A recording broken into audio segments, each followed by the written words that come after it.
All right, well, I'll get started. Let me begin with a word of prayer here. Dear Heavenly Father, we thank you for this day. I thank you again for this class and your creation, that we can enjoy it. Thank you that nature testifies to your majesty, and we stand in awe of you. I just pray that you be glorified today in what we do, and that we would understand a little bit more about calculus together, Lord. In your name I pray, Lord Jesus. Amen. So I think mission, what is it? 6 is due today. Everybody done with mission 6? Some people are done. It's good. Would you guys like to have one more day? All right, one more day then. So I'll collect tomorrow. I don't always do that, but today I'll do that. Also, annoyingly, I have forgotten to grade your quiz. So if you missed the quiz yesterday and you'd still like to take it, you can come to my office hours after class, take the quiz. All right? And if you can't make it to my office hours after class, some other time today, if we can arrange it, I can leave some with the math secretary. Just let me know if you want to do that. All right? So again, yeah, my apologies, I haven't graded it yet. I do try to grade those same day, and I did bring them home, and then I promptly forgot that I brought them home. So, because I did something, well, it wasn't really horrible, but I made a mistake in my other class that, what was it? It wasn't really my mistake, right? I wanted an example from my other class on a particular thing.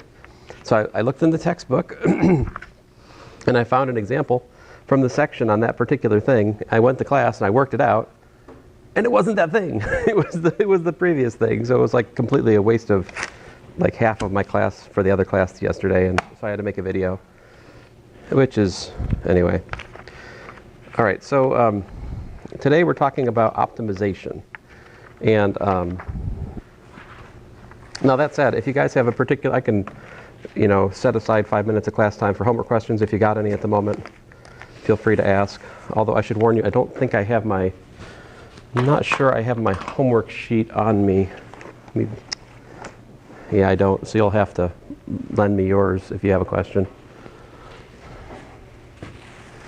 Yeah. 263. Actually, I'll get my computer out. It exists in here somewhere.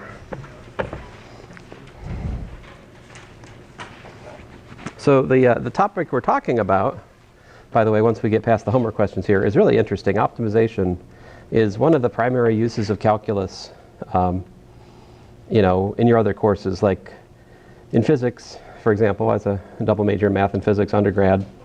And a lot of times the way I use calculus was with optimization. And in a nutshell, it's really simple.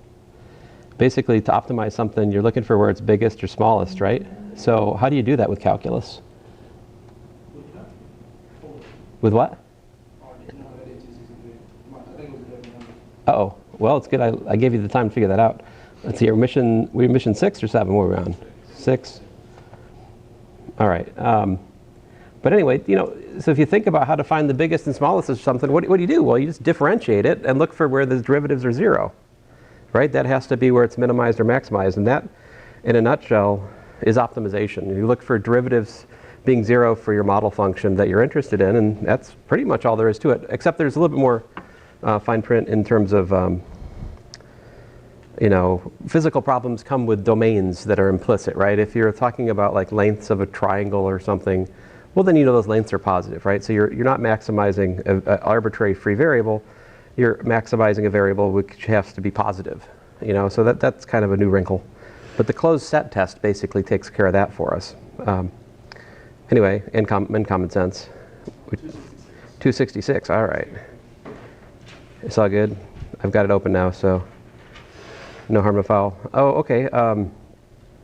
So here we have an nth order polynomial, right? You got, I can't say too much about this, otherwise I'll solve the problem, but so we've got an x to the n plus an minus 1 x to the n minus 1, right? And so forth and so on, all the way on down. to the linear and the constant term like that, right? And what else are we told? We're told, one thing we're told is that a sub n not equal to 0. Now, what does that mean for you? So that tells us that the degree of f of x is what? What do we mean by degree of a polynomial? I think that's important for this problem, right? It is, but let me explain why. So the degree of f of x is what? Just n, right. And so the tool you guys need to know about here is the fundamental theorem of algebra. Fundamental theorem of algebra, right? What does that say? Well, there's various formulations of it, but the one that's convenient for us is the following, is that if you have, p of x polynomial with real coefficients,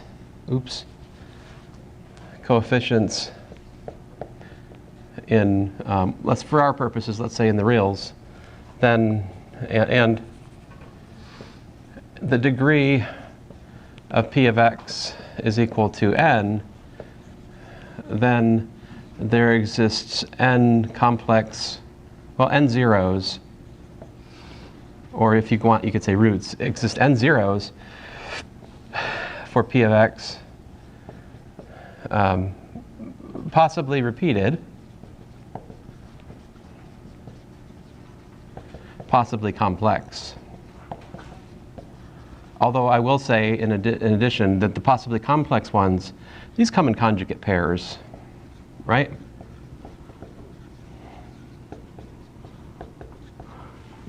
So if we're dealing with a nth order polynomial, and we're asking where p of x equals to 0, like what's the story? What's the big story? The big story is that there are at most n solutions, n independent solutions to that. And they could be repeated, and they could be complex. But if they are complex, they come in conjugate pairs, right? And how do you find these zeros for a given polynomial? You factor it, right? You factor it into a product of linear factors and a product of irreducible factors. And that's how you decide where these zeros are, right?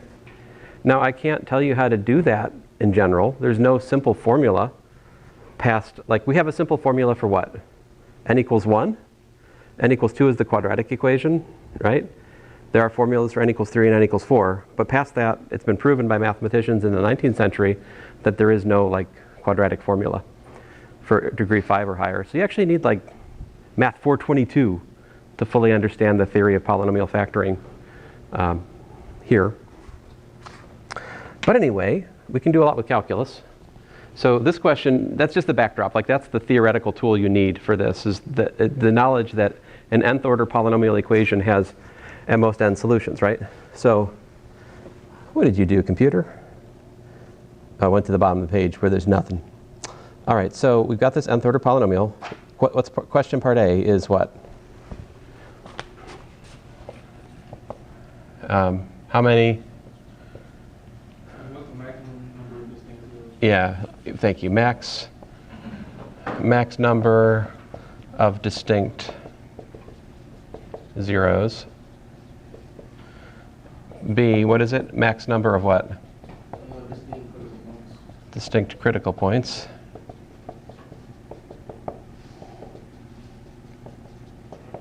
And C? Points of inflection. Yeah, max number of points of inflection.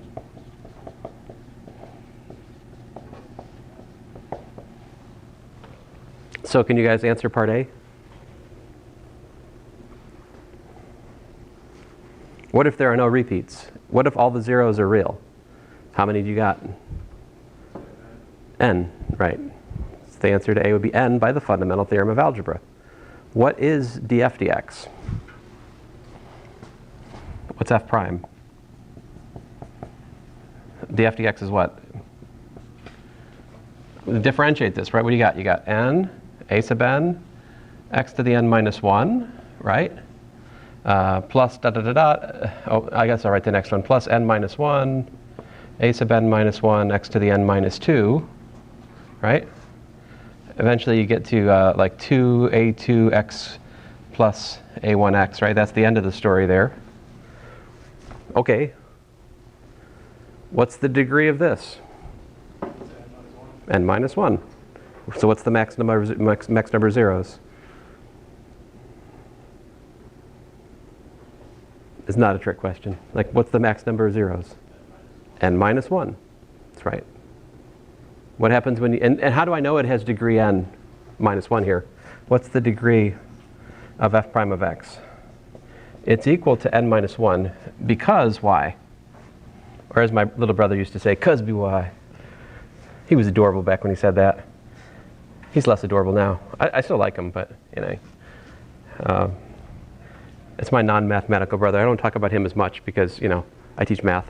So because a sub n is not equal to 0, that's the leading coefficient. That being non-zero makes this a bona fide n minus 1th order differential equation. Actually, how do I know that? What? Yeah, I guess I don't know that, right? Because I mean, so the question is, what's the max, right? So hypothetically, if what? If the n minus 1th coefficient is non-zero, then this is genuinely n minus 1th order, right? But if the next to leading coefficient was 0, then you would have degree less than n minus 1, and it would not be possible to have n minus 1 critical points, right? So like logically speaking, we're asking for the maximum though, so you could assume the best about the polynomial for your question, right? When the best would be that a sub n minus 1 is non-zero. And then the answer part C, differentiate again. And assume that the n minus 2th coefficient, it's hard to say, is non-zero. So you could have it at most, what, n minus 2 inflection points. So anyway, you know, I know this is a somewhat theoretical looking problem, but it's actually not that hard, right? And it also gives you kind of a guide for how to approach polynomial graphing. This is kind of what you have to look forward to. And, you know, potential things that could happen. If you've got a quartic, how many inflection points can it have? At most 2, right? At most 2. So, other questions?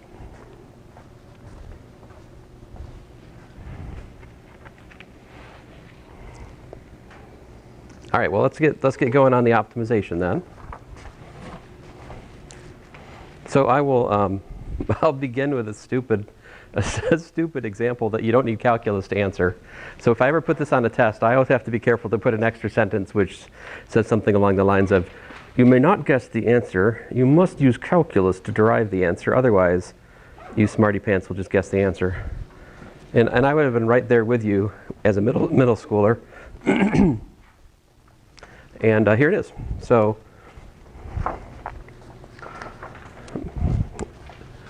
this is my section 5.3, which is on optimization.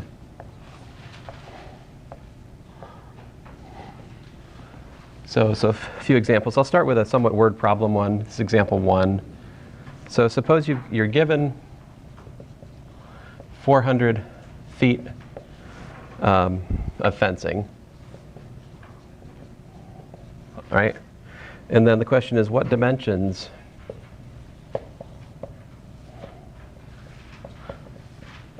that's like length times width, right? Should you give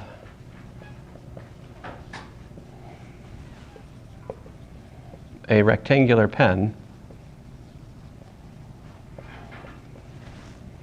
as to maximize the area? So you guys tell me what the answer is.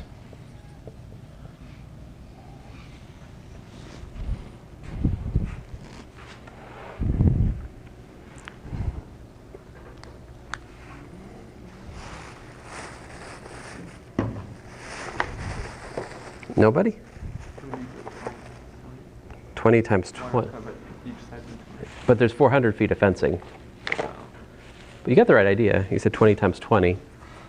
But what? I mean, if you took the fencing and you did what? 4 equal sides, you'd have what? You have a square, right?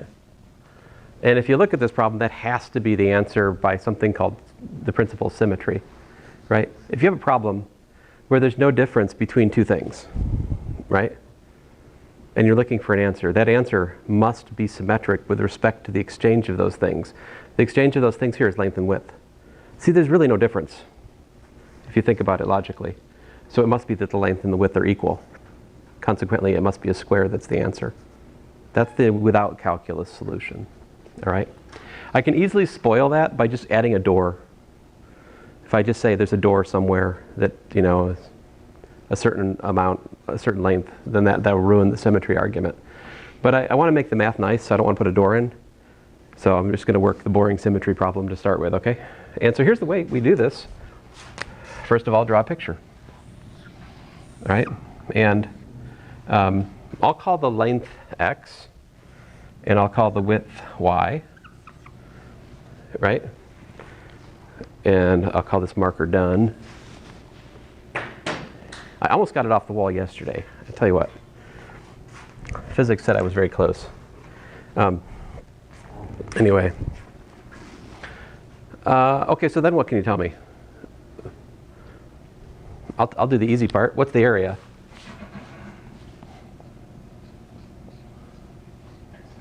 X times y. That's right. Are there any particular restrictions we have to put on x and y? I think it's pretty clear that, you know, x and y, they got to be positive, right? We can't allow zero length. That would not be a very hospitable pen for like sheep, unless you got like two-dimensional sheep or something, you know, like squashed, like the you know, like after you see the squirrels on the road, after a while they become two-dimensional. You know, they like project them to the pavement. I'm sorry, you guys have like a pet squirrel that I'm ruining the memory of or something, but I don't know. Okay, so then what else do we know? What's the perimeter equal to? Yeah, the perimeter is equal to 400. Very good. But what is it also equal to? Yeah, there's an x here, there's a y here as well. So you said 2x plus 2y. All right. So at first glance, it looks like this is a calculus 3 problem because the area is a function of two variables. Oh no, it's calculus 3, but not really, because the two variables are linked by this constraint equation right here, right? So we can solve for either x or y and plug it in there. We like x, so let's solve for y. So this gives me that y is equal to 200 minus x, I think. If you divide that by 2 and then solve for y, you get that, right? Divide by 2, solve for y. Now, plug it in. And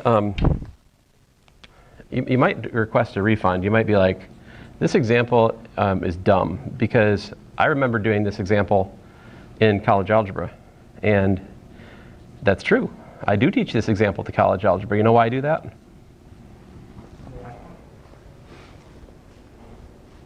Because the area function after you set it up is just quadratic, right?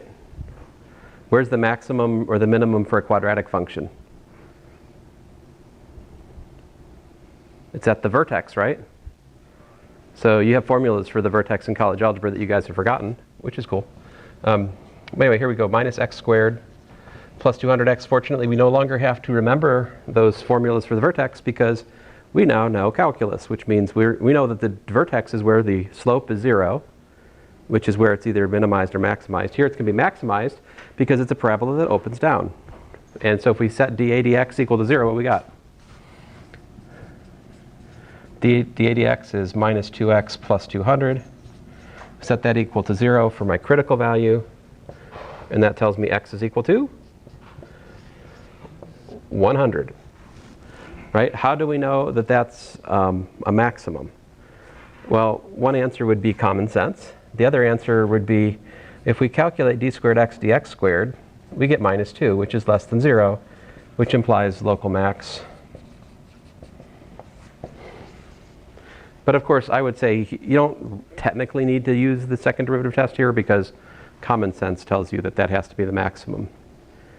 Now, to be fussy with these kind of problems, okay, so like technically speaking, you should probably think about, you know, x and y being in principle, greater than or equal to 0 is another way you could think about it, where you're going to throw out 0 if you get 0 as a solution, right?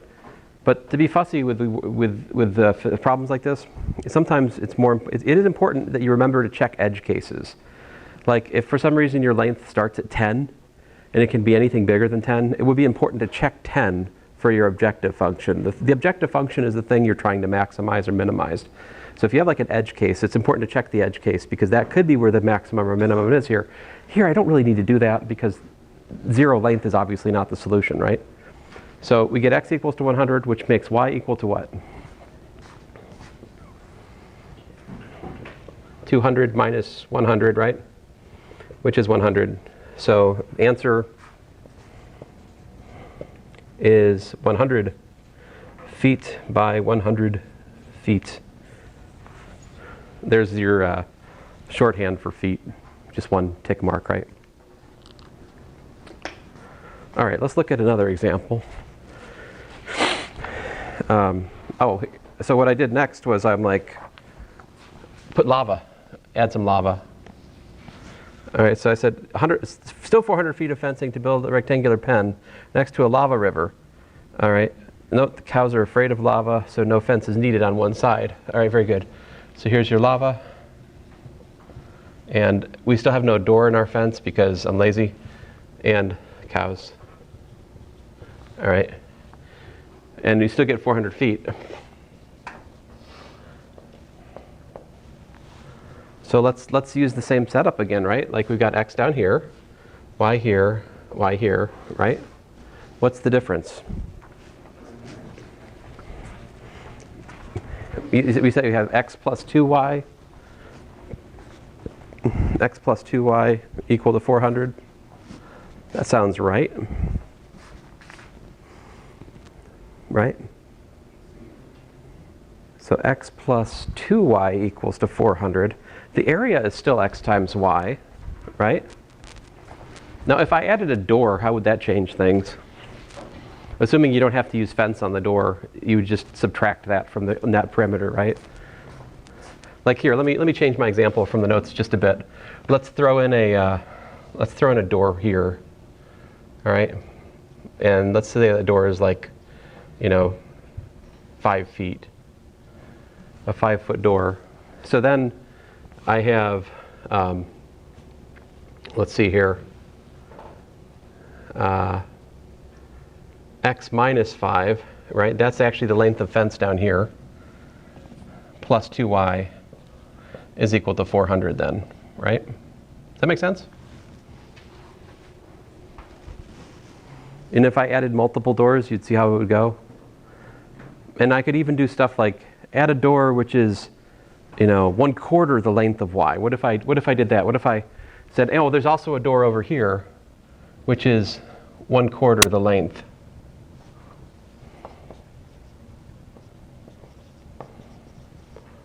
If I had a door here which was 1/4 that length, which I guess I called width before, didn't I? Well, who cares? No one remembers. So 1/4 of the length of the side perpendicular to lava river. There we go. How would that change this? I'd have y plus what? 3/4 y, right? Okay, so I think you guys are starting to understand how this game is played. Nothing else comes to mind in terms of weird modifications of the problem, all right? That's all that comes to mind at the moment. And then what do you have? A equals 2? X times y. And now we can either solve for x or solve for y. I like solving this one for x. Yeah? So like this equation here, we've got x is equal to 405. What's 1 plus 3/4? 1 plus 3/4 is 7/4. So you have 405 minus 7/4 y. So I can take that and I can plug it into the area function. And this will give me that the area is equal to 405 minus 7/4 y times y, also known as minus 7/4 y squared plus 405 y. So there is my area as a function of the y dimension here, right? How do I find the maximum area? I look for where the area has a critical point. And so I can calculate dA dy in this case. See, I wouldn't do dA dx here. I would do dA dy, which would be minus 7/2 y plus 405, which would tell me y is equal to minus, so 0 equal to that. So I'd have, let me see, I'll do a step here. Minus 7/2 y equals to minus 405, which tells me y is equal to 2 times 405 divided by 7, which apparently is 810 divided by 7, like whatever that is. Yeah?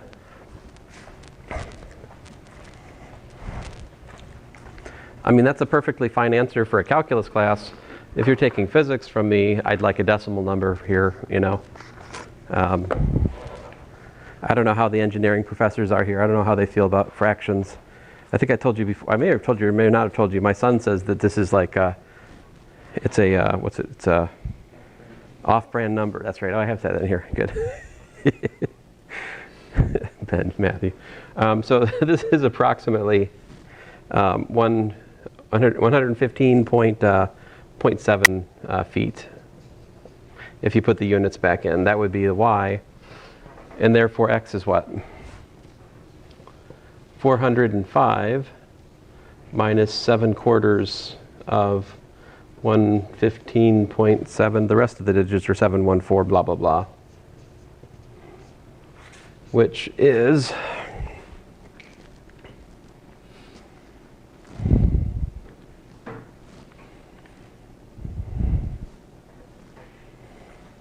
I think 202.5 is what I'm getting. Let's see here, let's check that. If I take 202.5 and then I add 115.7 times 2, that gives me, whoa, I did something wrong in my calculations, just a second. 202.5 plus 115.7 plus 0.75 times 115.7 gives me 404.975. Of course, then I take away the 5. Yeah. Okay, yeah, I think these are approximately, they're within like 0.1 feet of the correct answer for this one with our modification here. Does that make sense? Do you feel like you could do something similar? What if I make the fence a pentagon? No? Triangle? Eh. Did you guys ever hear the joke about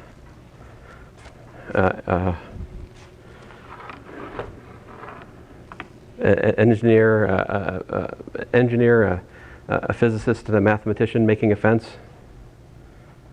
You ever heard this joke? No? All right. Seems like an appropriate place to tell the joke. So an engineer, a physicist, and a mathematician are given a length of 20 feet of fence, and they're asked to, build a perfect enclosure, let's say for a toy poodle. Why not? And so the engineer comes along and he says, well, I'm going to make a square because that's an efficient, easily replicated, that's just a tried and true model, and it's a good design. So I'm going to go with a square fence. The physicist comes along and he says, and it wasn't for a toy poodle, it's to make the nicest enclosure, to enclose the maximum area. That was the let me not mess up the joke. So it's to enclose the maximum area. So the engineer comes along and says, I'll make a square because it's a good design, Physicist comes along and says, well, I'm going to make a circle because that is perfect symmetry. I'll make a circular enclosure, right? The mathematician comes along and he puts the fence any old which way around him, and then he simply makes the statement, I'm on the outside.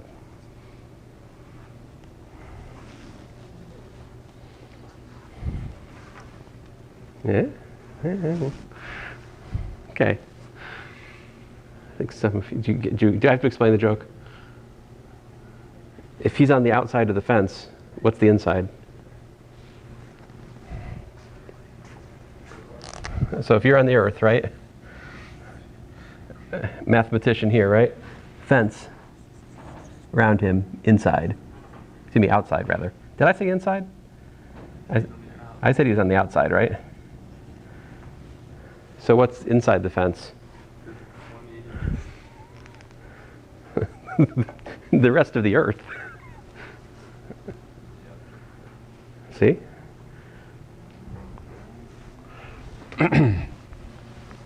See, the mathematician has the power of definitions. What is inside? What is outside?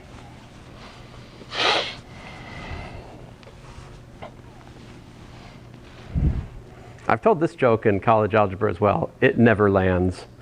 Like, it's... Some of you laughed in your heart. That doesn't even happen in college algebra. Let's see here. So, I'll go on. All right, so let's hear another example. Let me do one here. So I have a circuits example in there, which I might get back to. Let's do this physics example that you might recognize from high school. I don't know, maybe, maybe not. And here it is. Example 3. And this is typical of many of these kind of problems. The range of projectile fired with speed v naught at angle theta on level ground is given by r as a function of theta is equal to 2 v naught squared sine theta cosine theta over g, where g is constant. Find max range, right? So we're firing at an angle theta, and this is a formula for this distance, actually. In the physics class, we learn how to derive this formula from basic principles, right? But here, it's just an optimization problem. So the formula is given to you, right? And then so this is the other kind of optimization problem where you're just given a formula and you're asked to maximize the formula, right? So these are easier than my first two examples, right? Because you don't have to draw a picture really, and you just have to focus on the model which you're already given, right? Somebody else has done the dirty work of creating the model. Yeah? Okay, so what do we do? Well, we look for where dr d theta is equal to 0, right? That's going to give me my critical angle.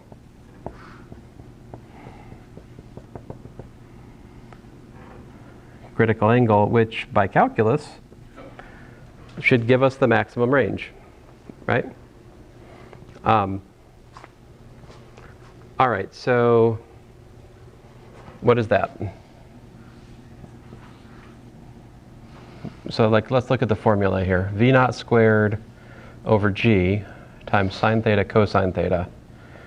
So first of all, the 2 and the v naught squared and the g, these are all constants, right?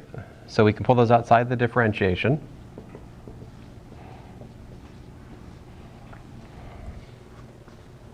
And then we've got a product, so we use the product rule, right? So we've got 2 v naught squared over g cosine squared theta minus sine squared theta, apparently. Do you see why that is? Derivative of sine is cosine, so I get cosine cosine. Derivative of sine is minus cosine, so I get, derivative of cosine is, what did I just say? Derivative of cosine is minus sine, so that's why I get a minus sine times sine, which is minus sine squared, and so the product rule gives me cosine squared minus sine squared. If we set that equal to 0, how can that be? This equal to 0 tells me that cosine squared theta must be equal to sine squared theta, right? What does that mean? That implies that sine theta over cosine theta, quantity squared, is equal to 1. Which tells me what?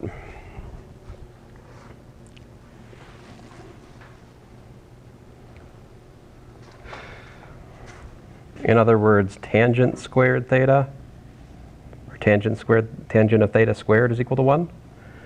So what are the possible solutions to that? This means that tangent theta is what?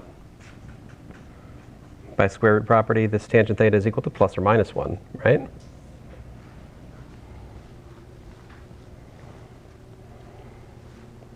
Hence, theta is equal to plus or minus 45 degrees. Or if you like, we could do radians, right? Plus or minus pi over 4 radians. Now, I guess here I'm imposing, you know, a kind of common sense. What does common sense say?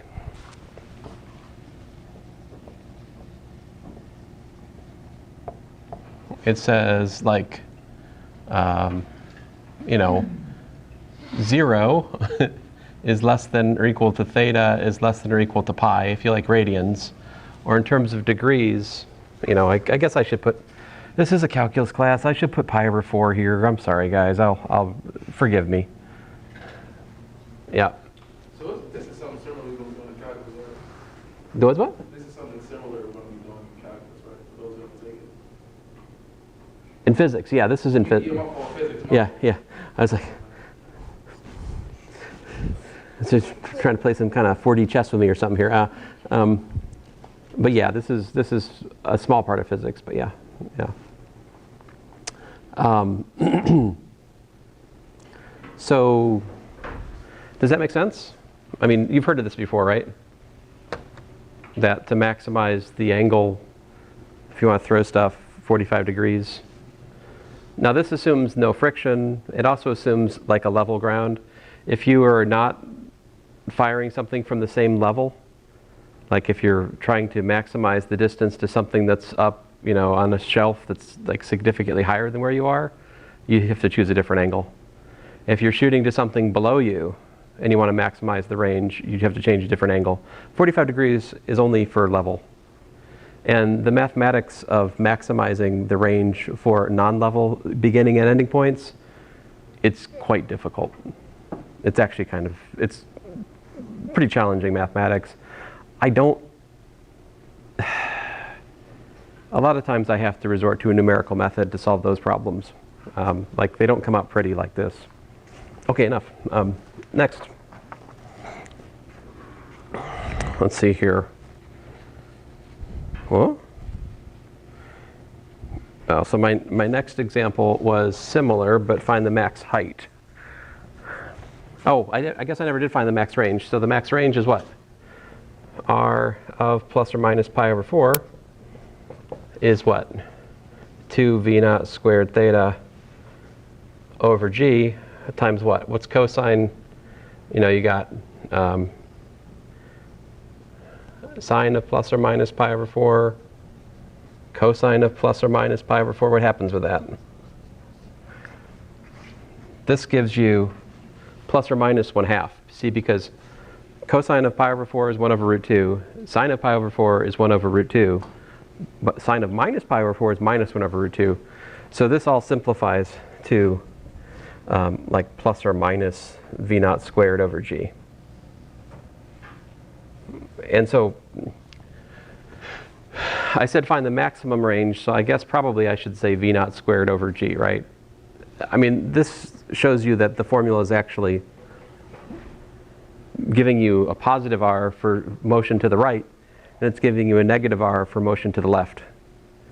So at this point, it becomes a question of what do we mean by the question, whether or not we accept the minus pi over 4 solution. Yeah. Do we need to find V naught and G? Oh, no, you can't.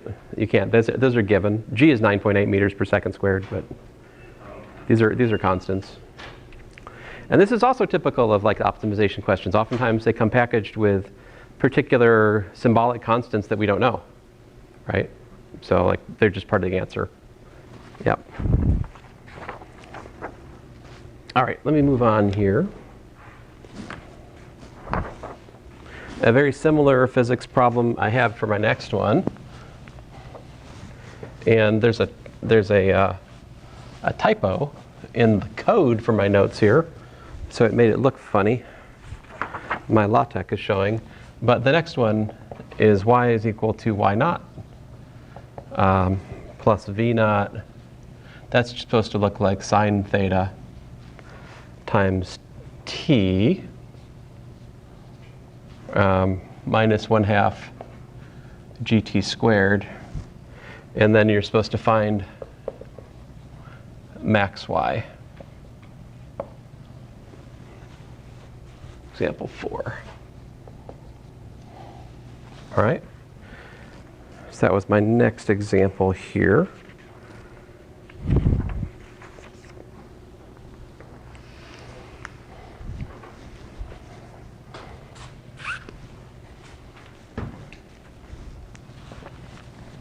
So what do we do? Guys, tell me how to solve it. Take the derivative, set it equal to 0. So you guys do that while I'm repositioning the camera. You should probably be done by the time I get back up here.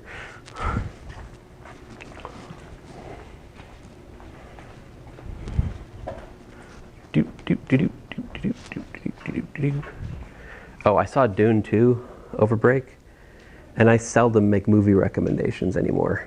But goodness gracious, if you like cannibalism. I got a question. Well, I wasn't planning on watching it. What's that? So what is what was the derivative be taking What's what? that? Oh, yeah. So the similar to the question that somebody else was asking just a second ago, v naught and g, y naught, these are given constants. So we kind of expect that those may be part of the answer. Okay, so like you guys told me, dy dt is equal to, well, 0 plus v naught sine theta, all right, minus, well, apparently gt, if I differentiate this. So solve that for t, what do we get? So the time to the max height is v naught sine theta over g. Another way to look at this is when we differentiate y, that's the y velocity. So we're just saying that the maximum height happens when the y velocity is 0, right? Which is not at all surprising, right? The maximum height is when dy dt is 0. That's the top of the flight, yeah. So why didn't sine theta turn into like cosine theta? Oh, because the y velocity, so this is like v naught, that's a vector question really, or trigonometry. So this part is v naught y, which is v naught sine theta. This down here would be v naught cosine theta. That would be v naught x. So we velocity, the initial velocity is a vector. It's got partly in the x, it's got partly in the y. And we have to use trigonometry to break it into the x and the y components. The y component of the initial velocity figures into the formula for the y position. Okay, so sine Yeah. is also part of the constant? Well, the sine theta, oh, I'm sorry.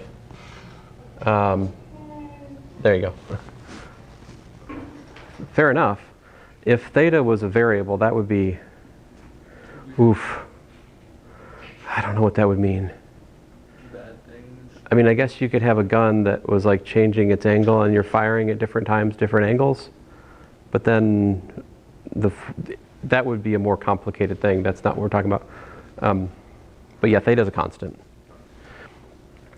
So t is v naught. Otherwise, you'd have to write things in terms of like d theta dt, which we don't know, which you could do, but that would, again, be a different problem. Unless you have a reason to think otherwise, assume stuff is constant in these problems. And if in doubt, ask me, which is what you just did, which is perfect. So, great. So there's your critical time, and then we just plug that back in, and we get y is equal to y naught plus v naught sine theta times v naught sine theta over g, right? Minus 1/2 g v naught sine theta over g quantity squared. And what happens there? We've got y naught plus v naught squared sine squared theta over g minus 1/2 of the same thing. So what does that tell us that y max is? It's the initial y plus 1/2 v naught squared sine squared theta. Well, let's say v naught squared sine squared theta over 2g. There you go. That's the formula for the maximum y in this context.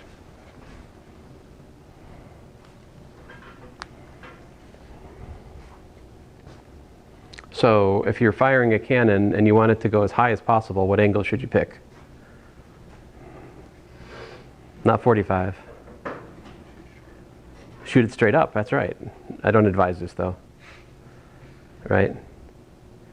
It's before your time, but Taco Bell used to have this amazing commercial with all these guys shooting the guns up into the air, like for like a solid like 15 seconds, and then they're like, "The bullets!" And they all run away, and then there's just this like rain of bullets. Damn, that's great. Taco Bell used to have amazing commercials. Not for a while though. They had this dog, and he would say, "Yo quiero Taco Bell." It was amazing. Good times. All right. I don't know. If there's good commercials on TV, I wouldn't know. I don't have a TV anymore. I mean, I have one, but we never watch TV. Let's see here. Of course, you guys don't watch TV either. Too busy doing homework. Let's see here.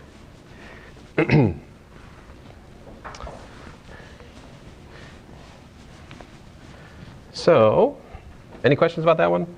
So there's, a bunch of optimization questions that are kind of like this. You're given some formula. You just have to find out where the derivative is 0 and or check edge cases, right? I don't guess I have an edge case example for you here, but maybe I'll find one. But here's the other kind of problem that's a good optimization problem, because this is based on stuff that you should know, but anyway, helps to see one. So here's the question. Find the point on line y equals to 2 minus x closest to 0, 0. Now here again, if I am not careful and I put this question on a test, then a certain subset of students will answer this without calculus, and then I'll regret my life, because the point of this is to use calculus to find the answer. Although admittedly, you could use classical geometric techniques here to find the answer without calculus. That's true. All right, so here's the picture. We've got this line. It's got a y-intercept of 2. It's got a slope of -1. So it looks something kind of sort of like that, all right? And we're trying to do what? We're trying to minimize the distance from a point on the line to the origin, right? So if I take, here's my origin, here's my token point, x comma y. What's my distance? It would be what? The square root of x squared plus y squared, right? Because we're talking about the distance from the origin to the point. Yeah? So then what? Well, first of all, I would point out there's a nice theorem here, which says that if we look at d squared, which is x squared plus y squared, then maybe I may not use d. Let me use L. So otherwise, I'm going to start differentiating. You'll be like, what? So let's use L. All right. So check this out. If I differentiate with respect to x L squared, let's say, all right, and let's suppose that we've rewritten L as a function of x, as we will soon, all right? Then this would be 2L times dl dx. So what does this show me? This shows me that L squared is maximized wherever L is maximized or minimized. See, they both are 0. Because what's the context here? L itself is positive, right?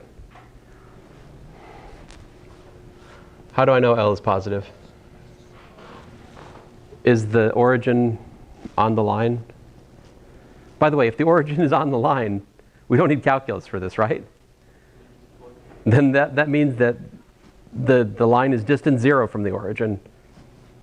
So by definition, the distance from an extended object to a point is the distance to the closest point on the extended object, or the limit of such a distance if it's got a fuzzy edge. But so my point here is just that we can minimize L squared, and we want to do that because L squared has no square root, which makes it way better for calculus, because we hate square roots, right? The only thing we hate more than square roots probably is like fractions. Fractions are the devil. Okay, so look at this right here. So we got y equals 2 minus x.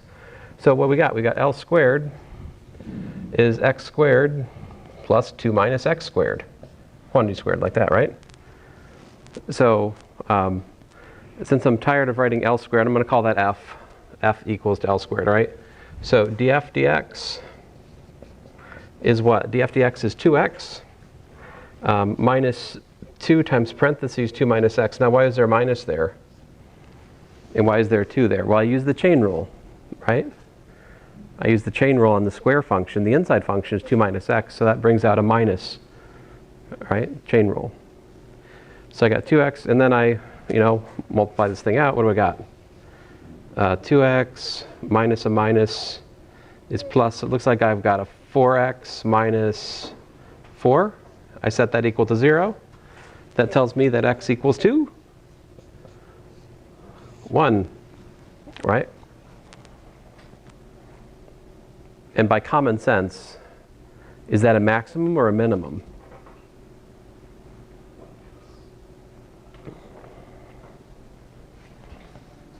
Is there a maximum distance from the origin to the line? There's not, right? The line goes on forever and ever. So the distance to a point on the line from the origin could be as large as you'd like it to be. That goes to infinity, right?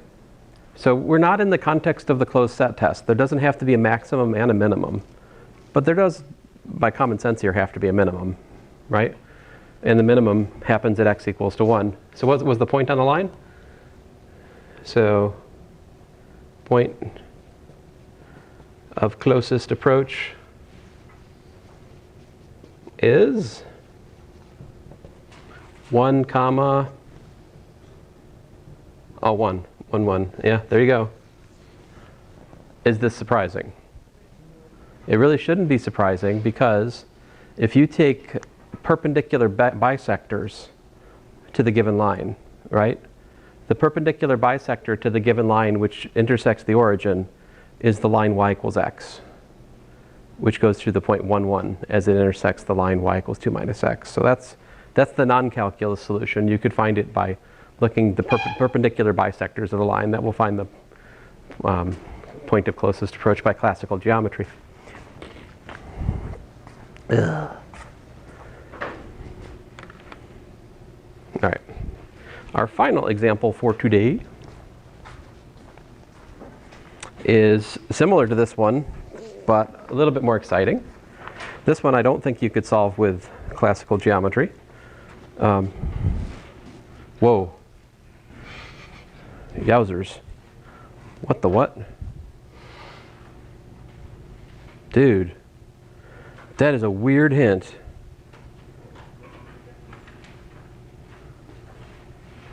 Whoa. What is up with that hint? All right, we're going to work this problem. I have no earthly idea what that hint is about. I mean, yowzers.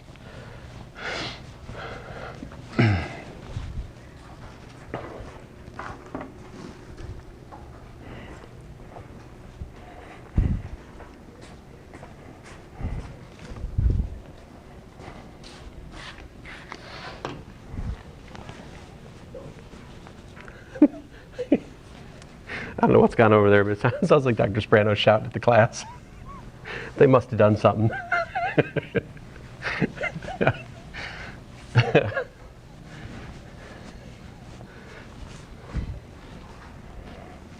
You'd rather have a professor that shouts at you on occasion. That means they care, you know?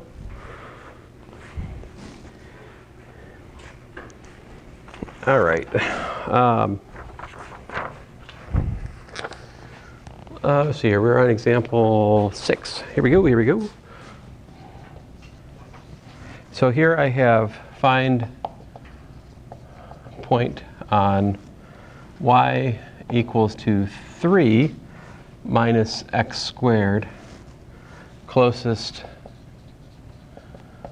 to the point 1, 1. All right. Now, by an argument similar to what I did last time, it's easiest to maximize the distance squared, to minimize the distance squared from the point to the object, all right? So like, you really, let me just draw a picture of what's going on here. So that's a parabola, it opens down. It doesn't really matter too much what it looks like, honestly, but it's something like that, right?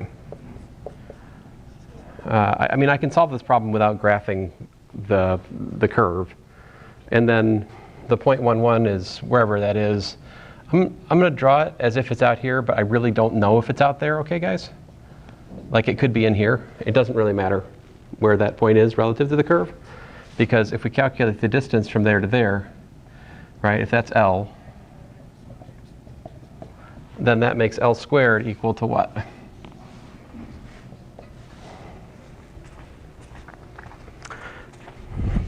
Again, that point the 0.11 may be inside the parabola. It might be out. You know, we're a little short on time here. I don't want to fuss about that because we can do the calculus wherever that point is. It doesn't really matter to the analysis we're doing here. Okay, so what's L squared? So the distance between 2 points, you take the difference of the x's, you square it, and you take the difference of the y coordinate, and you square it. Ah, I maybe understand the hint now. Okay, duh. So that's, you know, that's the distance between a point on the parabola and the 0.11. We didn't have the 1, 1 in the previous problem because we were calculating the distance to the origin. See the difference? That's why we just had x squared plus y squared for the distance function squared there. But now it's the distance to 1, 1, so we've got the minus 1s. All right, great. And so, but this is x minus 1 squared plus, what was y? Y is equal to 3 minus x squared minus 1 squared, right? Cleaning that up just a bit, we've got x minus 1 squared plus parentheses 2 minus x squared squared. So this right here, I want to, you know, wish to minimize, right? So by now, I think you know what we're going to do. We differentiate it. And that gives us 2 times x minus 1 plus 2 times